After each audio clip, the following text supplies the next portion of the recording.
ঠান্ডা লেগেছে। ঠান্ডা লাগলে ফুসফুসে কেমন যেন ছোটো হয়ে যায়, গলা ভারী হয়। ফুসফুসে ছোটো হওয়া মানে অক্সিজেন কম যাওয়া। ভিতর থেকে অক্সিজেন কম যাচ্ছে, এটা একটা সমস্যা। আমার সমস্যা বাইরের অক্সিজেন কমে যাচ্ছে। আমার বাড়ির চারিদিকে বড় বড় বাড়ি, 3 দিকে।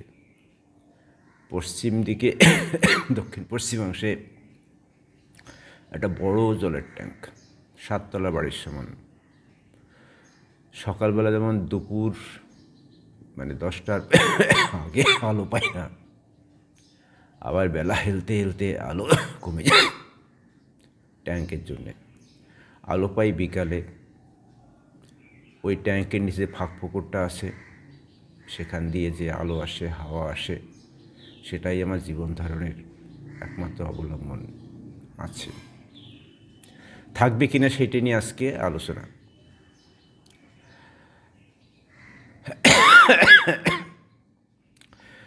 আমার এই অংশে পশ্চিম অংশে একটা প্রাইমারি স্কুল ছিল, তার পাশে একটা হাই স্কুল।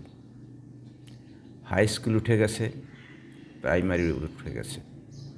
প্রাইমারি জায়গায় প্রথমে একটা ছোট্ট ওয়ার্ড অফিস তৈরি হয়েছিল, ছিল 10-12 বছর। এবার সেখানে নতুন কাউন্সিলর বড় করে ওয়ার্ড অফিস করছেন। ওয়ার্ড অফিস শুধু নয়, ওটা শুনছি হেলথ সেন্টার হবে।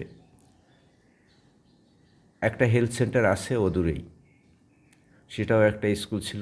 স্কুল উঠে গিয়ে প্রাইমারি স্কুল, সেখানে 3 তলা বাড়ি হয়েছে, ওয়ার্ড অফিস কাম সব কিছু। কিন্তু স্কুলটা নেই, হেলথ সেন্টার নামে, কিন্তু সেখানে হেলথ নিয়ে একমাত্র ওই কি রবিবার বলে, পোলিও রোববার, সেটাই চলছে। এবার এখানে সেটা চলবে।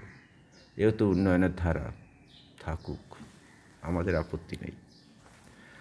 আসলে এই কাউন্সিলর বেশ বছর 10-15 আগে, যখন তিনি সেন্ট্রাল গভর্নমেন্টের একজন গ্রুপ ডি কর্মী ছিলেন, তখন থেকে প্রমোটিংয়ের খুব চেষ্টা করেছেন। আমাদের বাড়িতে প্রস্তাব এসছে প্রমোটিং করার, আমরা রাজি হইনি। আবার রাজনৈতিকভাবেও আমি তাকে নিঃশর্তে সমর্থন করি না, আমি বা আমরা। ফলে একটা বিরোধী ভূমিকা আছে। তিনি এবার বোধহয় একটু একটু করে তার ইচ্ছাটাকে পূরণ করছে। আমি প্রমোটিংয়ে রাজি হইনি, কিন্তু আমার বাড়িকে অবরুদ্ধ করার একটা প্রক্রিয়া চলছে। এই যে পশ্চিম দিকে বাড়িটা উঠেছে, চলুন আপনাদের দেখাই।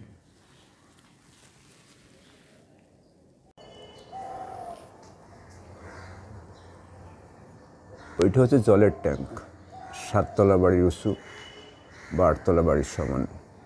তার পাশে এটা ছিল পুরনো অফিস, ওয়ার্ড অফিস, কাজবাজ হতো। তার পাশে এখানে নতুন বাড়ি হয়েছে,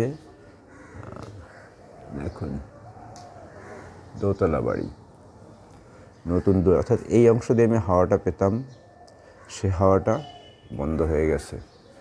আর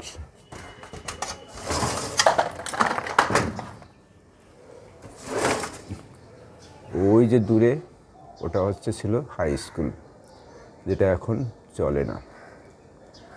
এই নতুন বাড়িটা তৈরি হয়েছে, দোতলা বাড়ি, ঠিক আছে। এটাও বন্ধ হয়ে যাওয়ার পরেও আমার কাছে একটু ফাঁকা জায়গা ছিল এখানে, অর্থাৎ আমার বাড়িতে একমাত্র নিঃশ্বাস বা হাওয়া ঢোকার, অক্সিজেন ঢোকার জায়গা আছে এইটা। কিন্তু তিনি ওই পরিকল্পনা বহির্ভূত ছিল বলেই তিনি একসঙ্গে ওই বাড়িটা করেননি। এবার তিনি সেইখানে এই ফাঁকাটুকু বন্ধ করার জন্য একটা বাড়ি করার, ঘর তোলার চেষ্টা করছেন, অর্থাৎ আমাকে অবরুদ্ধ করার একটা চেষ্টা তিনি করছেন। জানি না কেন করছেন, প্রতিহিংসা না উন্নয়ন, জানি না।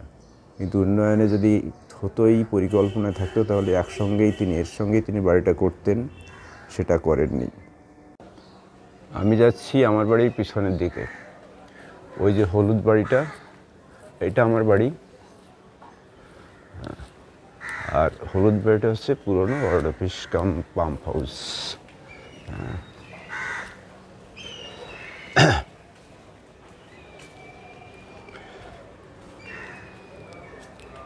আমার বাড়ির পিছন দিয়ে চলে গেছে একটা ড্রেন,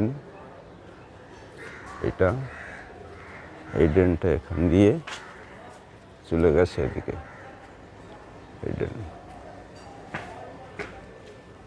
এখানে দেখুন প্রস্রাব করছে লোকে, অথচ পাশেই এখানে কিন্তু প্রস্রাবখানা আছে, সেখানে না করে এখানে করছে।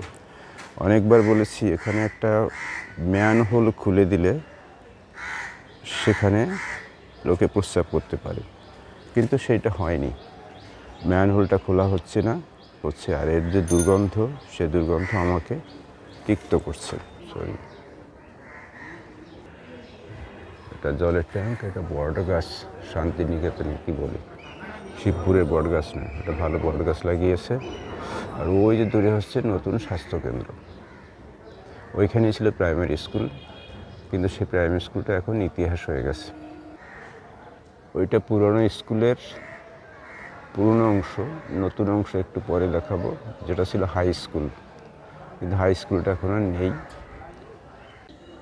নতুন পুরনো স্কুল পাশাপাশি, পুরনো তো মরেই গেছে, কিন্তু নতুনকে বাঁচাবার কোনো চেষ্টা হয়নি। যেমন পশ্চিমবঙ্গে কয়েক লক্ষ school, primary school, high school বন্ধ হয়ে গেছে, এটা তাদেরই একটা অংশ। না, মরে গেছে কিন্তু খাড়া হয়ে আছে, দেহ অবশেষ। এই স্কুলগুলোর বাঁচাবার কোনো কিন্তু পথ বের করা হয়নি। সেখানে সেই স্কুলের জায়গায় তৈরি হচ্ছে ওয়ার্ড অফিস, তৈরি হচ্ছে নামে স্বাস্থ্যকেন্দ্র, আসলে আড্ডাখানা। এই সংস্কৃতি আমাদের সংস্কৃতি।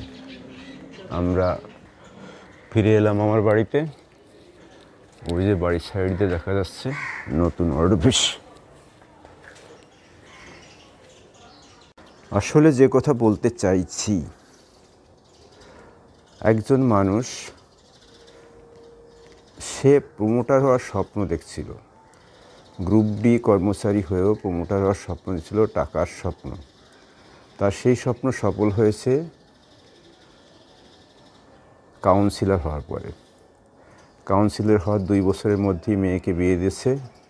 সংবাদে প্রকাশ ছিল 42 লক্ষ টাকা ব্যয় করে মেয়ের বিয়ে দিয়েছেন। এখন তিনি কোটি কোটি টাকার মালিক, আরও কোটি টাকার মালিক হবেন। তিনি কি করবেন? স্কুল কি করে বাঁচাবেন? টাকার স্বপ্নে তো স্কুল বাঁচানো যায় না। টাকার স্বপ্নে স্কুল বাঁচেনি, টাকার স্বপ্নেই তিনি দেখেছেন, এখনও দেখছেন, জানি না কিভাবে কি। কিন্তু যে থ্রেড কালচারের ভিতরে আমরা মানুষ হচ্ছি, আমরা বেঁচে আছি, সেটা খুব বাস্তব এবং কঠিন।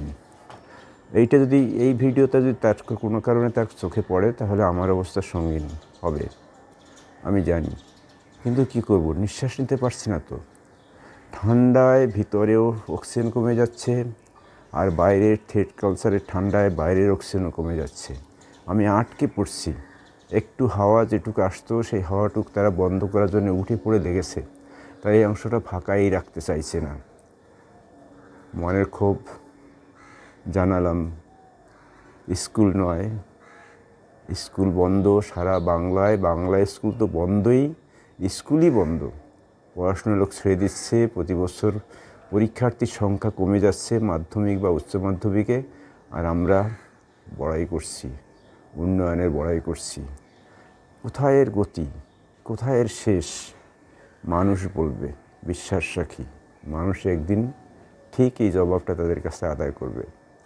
ভালো থাকবেন, থ্রেড কালচারের মধ্যে নিজেকে স্বতন্ত্র রাখুন, ভালো থাকুন।